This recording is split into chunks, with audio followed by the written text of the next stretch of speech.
यार के करे जावागे छोड़ गलही अपना यार के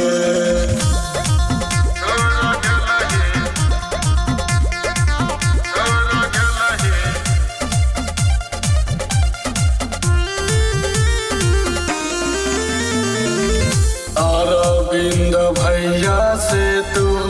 करते रहे प्यार गे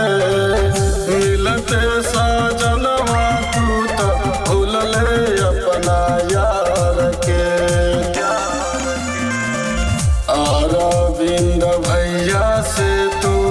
करते रहे प्यार गे मिलते साजनवा तू तो भूल ले अपना यार के दुनिया के छोड़ कहमा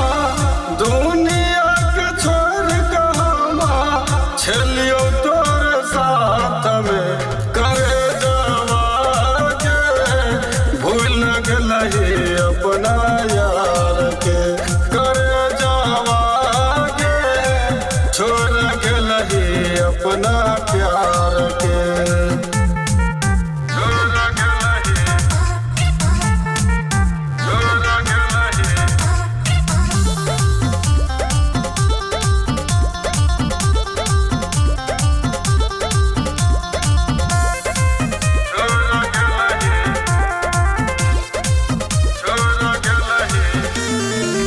राइटर दीपक के तू मरले रहे आँख गे सुनते खबरिया तो तुरते लो बाप गे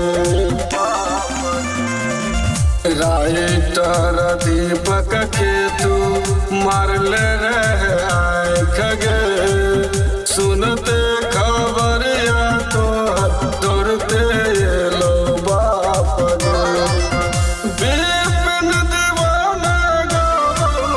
बिपिन दीवाना गावो तोहरे याद में करे जावागे छोड़ गलही अपना यार के करे जावागे छोड़ गलही अपना प्यार